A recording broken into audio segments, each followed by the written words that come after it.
Thanks so much. Great to be back with you again.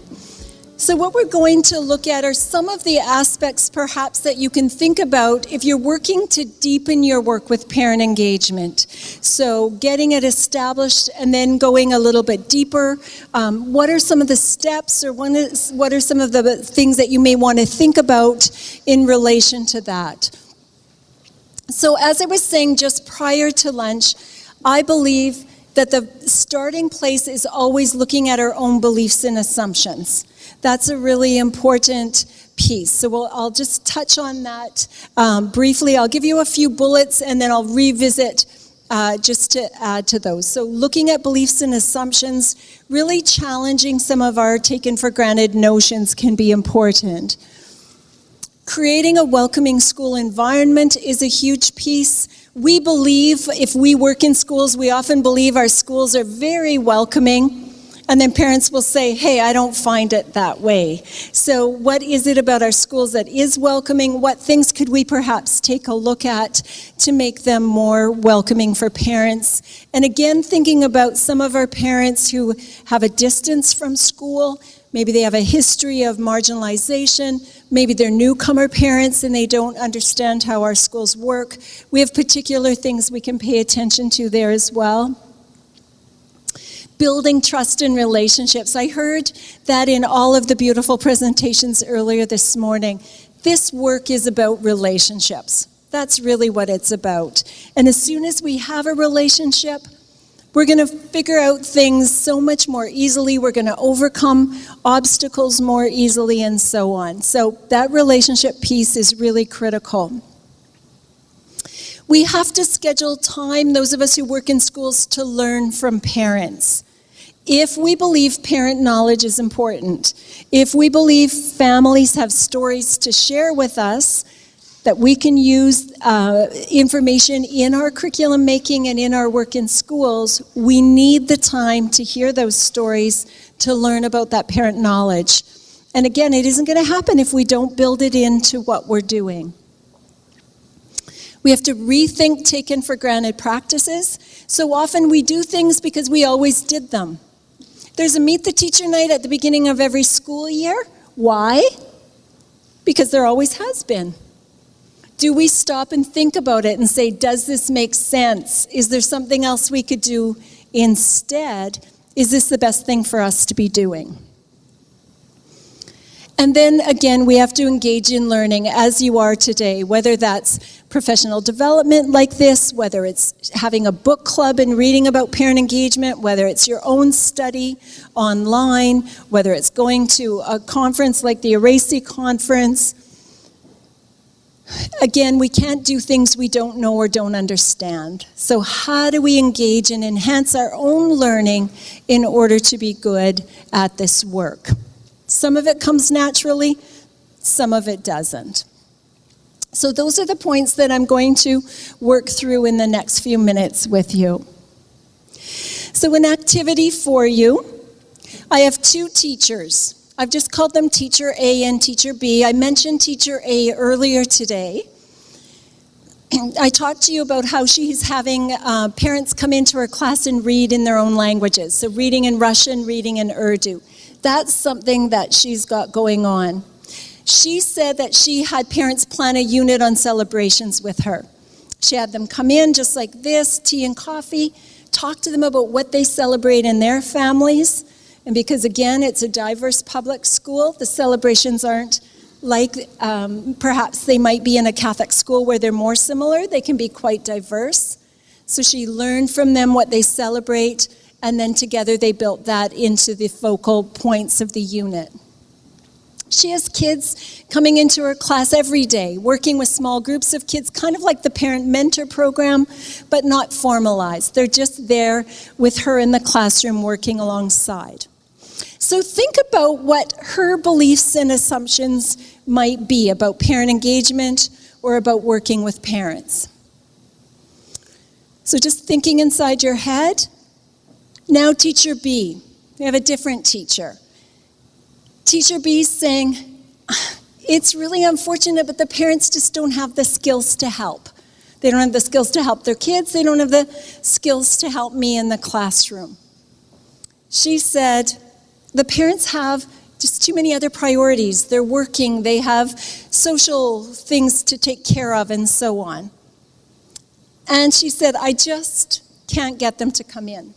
So talk about teacher A and B. What might their beliefs and assumptions be? Have a little buzz at your table, please.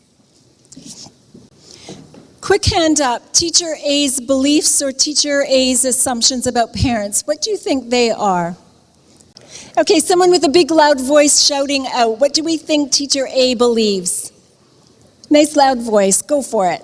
We felt that teacher A was probably one of those people who's had the opportunity to learn some things and to be made aware of the fact that the parents could engage, perhaps not in strictly what she wanted to do, but if she opened up what she or he wanted in the classroom, then they could engage the parent could learn something, the kids could learn something, and we all learn together. So Perfect. More of making it a general learning experience than reducing it down to a simple outcome, as it were. Yeah, thank you for that, for sure.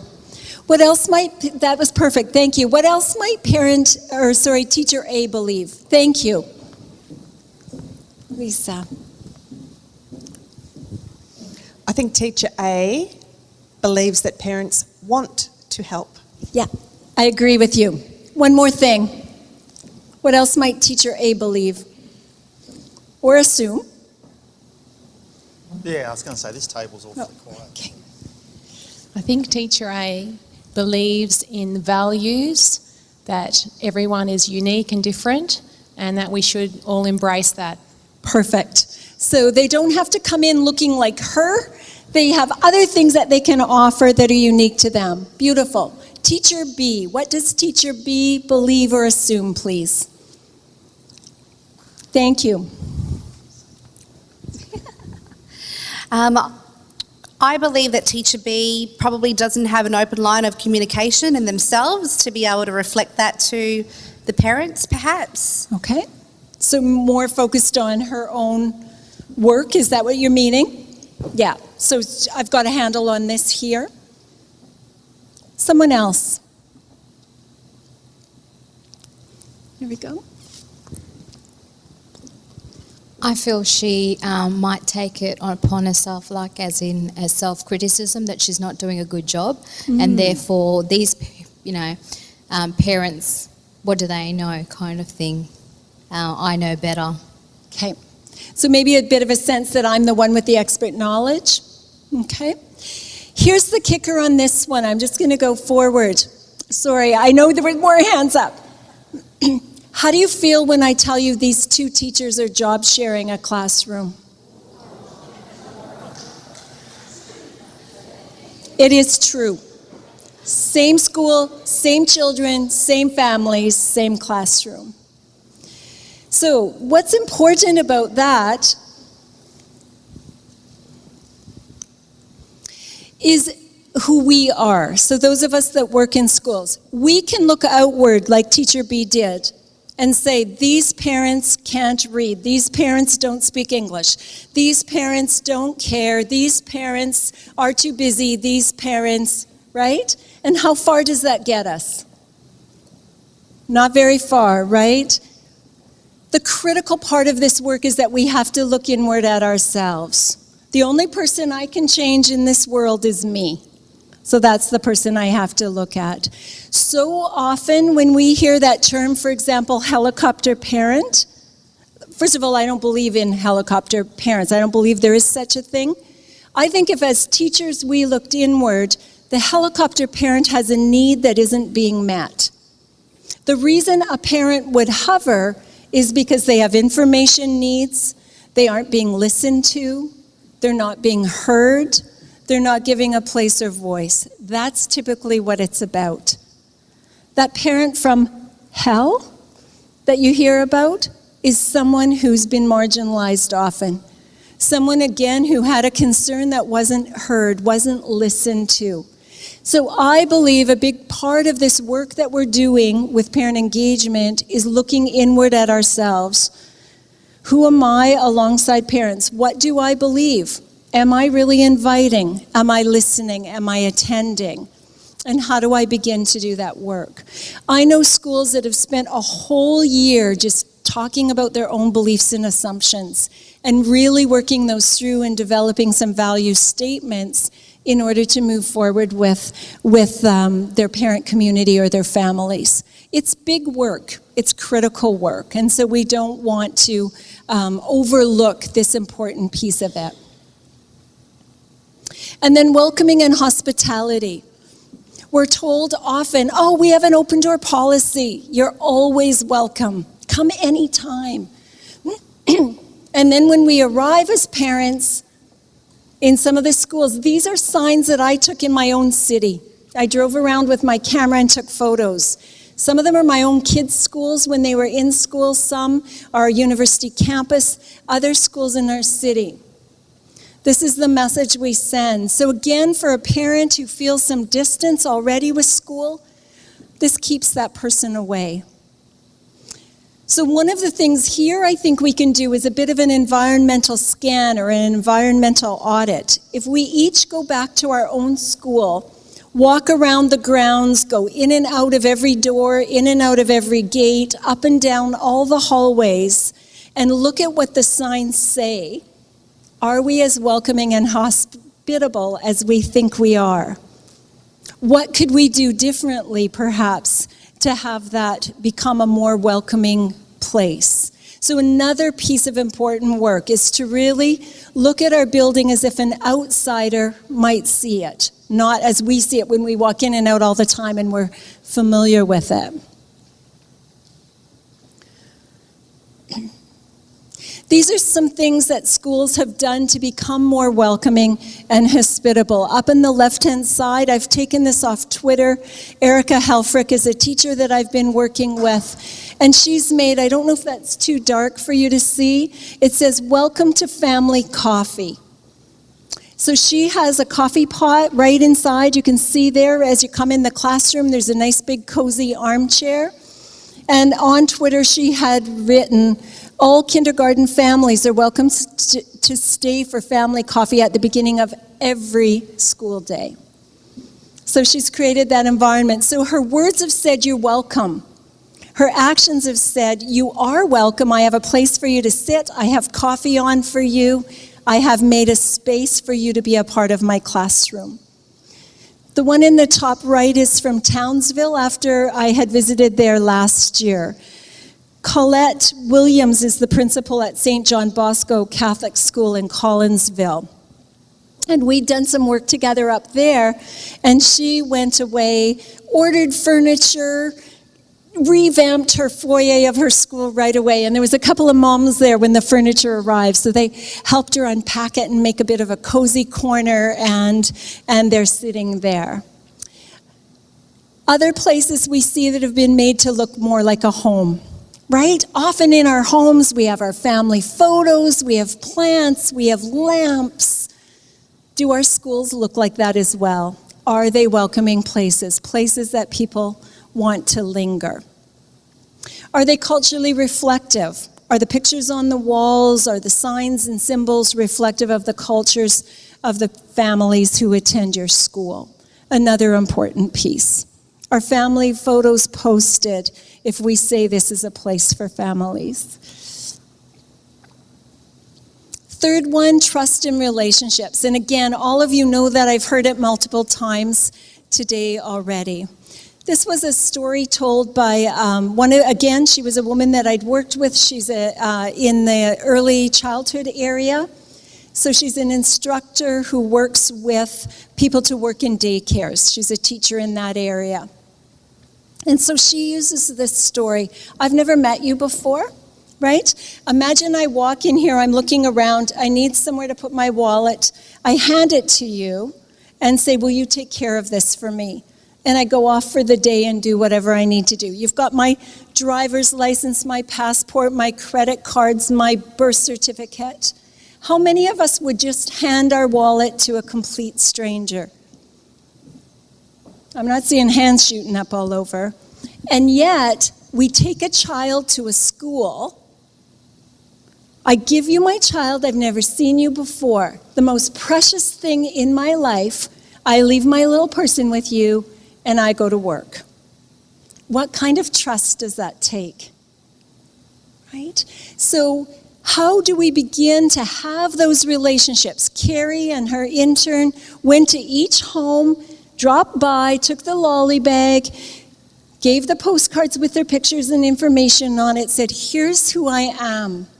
Here's who we are, and we're so glad to have your child this year.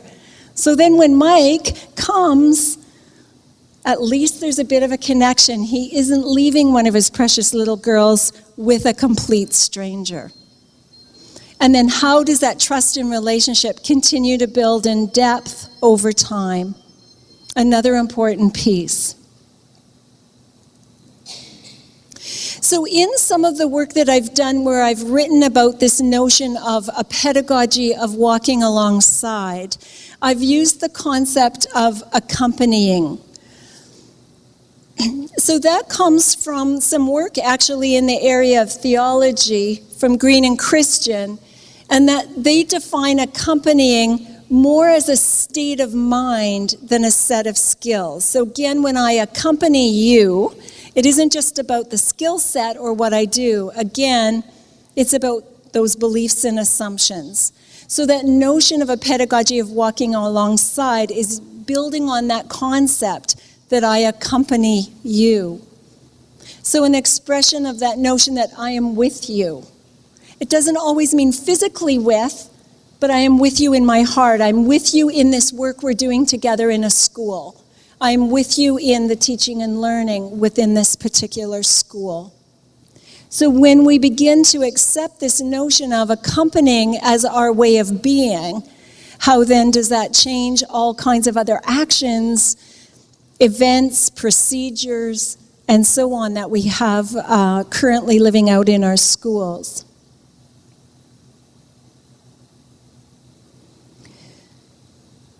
Nell Noddings writes about an ethic of care. Her work is quite famous in the field of education.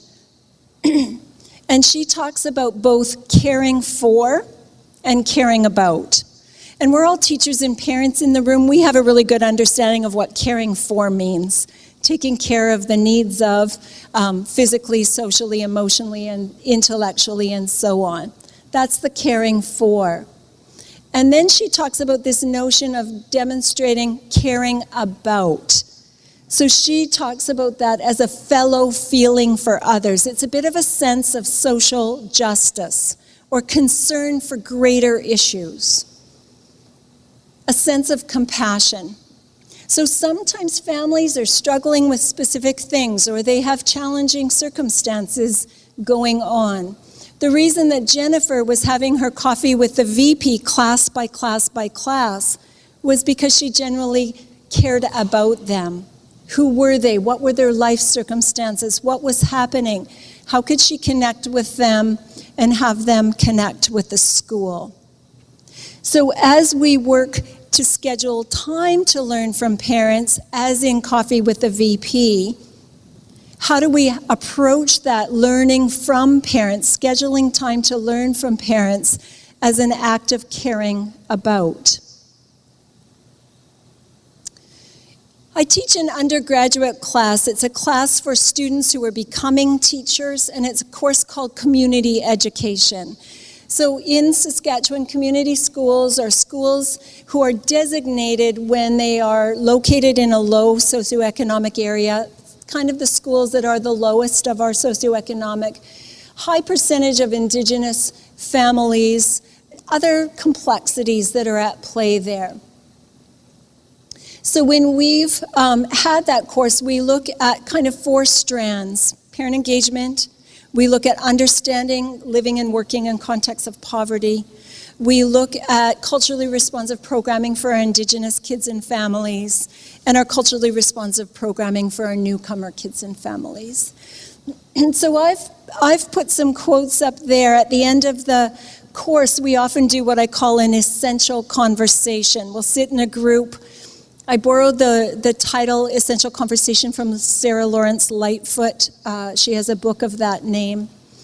And we talk about what they learned during the course, what they experienced. We do a lot of experiential things. We go out into community, we go on community walks, We eat alongside people at a soup kitchen and just go there to be alongside.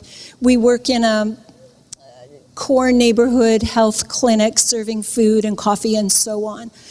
And so I asked them to talk about what's it meant for? What does it now mean for you to care about? And these are some of the kinds of things they said, that as teachers, and that's who they're becoming at that point, to be a teacher means to speak up to misunderstandings or to racist comments or racism in practice or in word or in deed, to have hard conversations when we need to, with colleagues, with families, with one another, about tough issues, maybe with our students about tough issues, that we have to break down biases and stereotypes. And those just aren't about race. They're also about class. They're about gender. They're about sexual orientation. They're about parents, right? All of those pieces that we have to use our voices. And so again, how are our schools places that care about? Catholic schools are a beautiful example of that. I think you always have been. And how do we bring that into our work together as parents and teachers? So we're showing that same kind of caring about, speaking up to misunderstandings between parents and teachers, to having hard conversations as parent and teachers, to breaking down those beliefs and assumptions that we saw teacher B holding in order to work together, to create space so parents' voices are always part of our decision making, our policy making, and so on. So it takes an unlearning. We've taken many, many years, decades, to get to where we are in schools. We have an institution with a very long history. In order to move forward, we have to unlearn some of what brought us to where we are, or some of the beliefs and assumptions that we've come to hold because of our history. So we have to question things that we've always thought were true. That notion of to be a teacher, what it means to be a professional. Maybe it's time to unlearn in today's age what it means to be a professional. Is it the same, that distant person, or is it somebody different? So what are the things that we've always taken for granted that now we have to begin to challenge, begin to rethink and reimagine? So we unlearn in order to relearn. So how do we do old things in new ways? So I'd mentioned, so often we'll see Meet the Teacher night at the beginning of a school year, but what if it becomes a Meet the Family night instead? And it's about the families and families sharing their stories, not about the teachers or about the curriculum outcomes. Imagining doing new things in place of old ones. Melissa had a family learning album process going on instead of a parent-teacher conference. So she replaced the old. Parents said that wasn't effective for them. She wasn't finding it effective as a teacher in order to put something new in place. And ultimately, it's just our ability to be creative, to be imaginary, to say, okay, it is this way now. What do we want it to look like? What is possible for us? And the answers there are as creative as you, as possible as you make them. You can create them for yourself. That comes from the work of Maxine Green. She writes about she's got a book. No, I've forgotten the title. It's about the imagination, reinventing imagination or something. So that's the kind of thing that we need to do, is to say nothing sacred in that regard. Just because we've done parent-teacher conferences, just because we've done things a certain way, no reason to keep them that way if we can see something better for kids and families and teachers. And we have to engage in professional development. What does that look like? It might look like a conference like we're doing today. It might look like what Vernon did when he took teachers to a sweat lodge and had them experience that. It might look like a community walk. Sometimes as educators, we work in a community in which we don't live, or we go to work in a community that's new to us. So how do we go there as a guest, as a learner, as a visitor, and have members of that community, parents from that community, introduce us to the community? So I'd mentioned to you before Princess Alexandra Community School when I told you about Vernon earlier. Riversdale, the neighborhood in which that community is located, was considered at that time the poorest, the most dangerous. It had the highest crime statistics. That's where there were drug and alcohol problems. We had streetwalkers and so on. And so people often had a sense of that neighborhood from what they read in the newspaper. So here we are with David, one of the dads from that school, and he's taking us on a walk in that neighborhood. And he's showing us what's there. He's introducing us to the resources. He's introducing us to people. He's telling a story of a community in which he lives and a community that he loves. So no longer do we have that story of danger and so on, but we have a story of resource and possibility. New entry points there as well. So I think what we have to do to engage in professional development is we need to sustain the teaching and learning. This is an important day, and now what are you going to do to sustain it over time? Are you going to have regular meetings? Are you going to put items on your P&F agenda? Are you going to have items on your staff meeting agenda? Are you going to choose a book and have a book club and continue? Are you going to have monthly movie night, or every 3 months have a movie night and watch some video from someone speaking about parent engagement? What will you do to sustain the teaching and the learning over time? That's an important piece. How are you investing personally? What are you giving of yourself to this work? It's like Jamie said, something in your heart changes. So often the kind of work that we've done in this area has been work where we brought artifacts of our own and shared them from our own families and told our own family stories. And we learned to come together in those kinds of ways. Our hearts have to invest in this work as well. We found that to be really important. And it's that notion then that you're doing the reading, you're having the experiences, you're doing affective kinds of things to engage as well. And that's how you not just learn the theory, but you experience the theory. I think it's when you experience it that the changes begin to happen.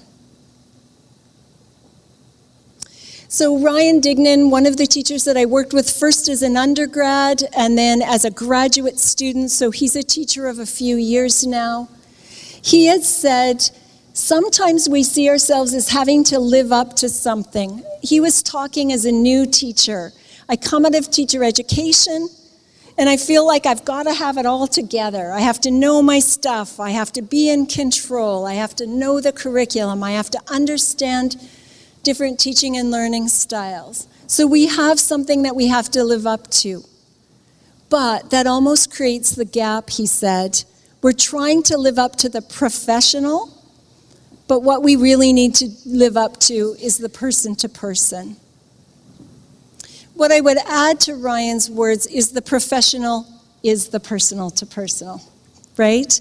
I think we can redefine being a professional as being someone in relationship, someone who cares for and cares about, someone who creates trust in relationships, someone who creates a welcoming and hospitable environment, someone who's looked deeply inside to say, what do I believe? Where might those notions have to be challenged?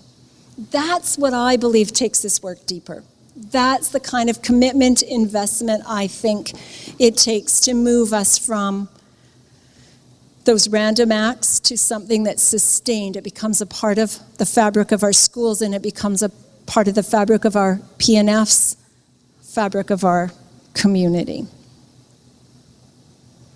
Michelle Fine says that good intentions are not good enough. So if we leave here today with good intentions, still going to be with random acts of parent engagement. That because we know better, 5 decades of research, we have an obligation to do better. Because we know better, we can do better. We've seen beautiful examples of that today already. So you're on that learning journey, like Lisa said, just keep it moving. I think the fact that you've pulled this together today, the kind of committee that you've had, the commitment from last year to this year speaks to these kinds of pieces. So hopefully I've just helped to name some of the steps to give you more to consider, and I hope give you lots of affirmation and motivation for the journey that you're on. My contact information if you want to be in touch. Share your stories with me. Tell me what you've done, what you've tried, how it's gone. Don't hesitate, or ask questions or share wonders as well.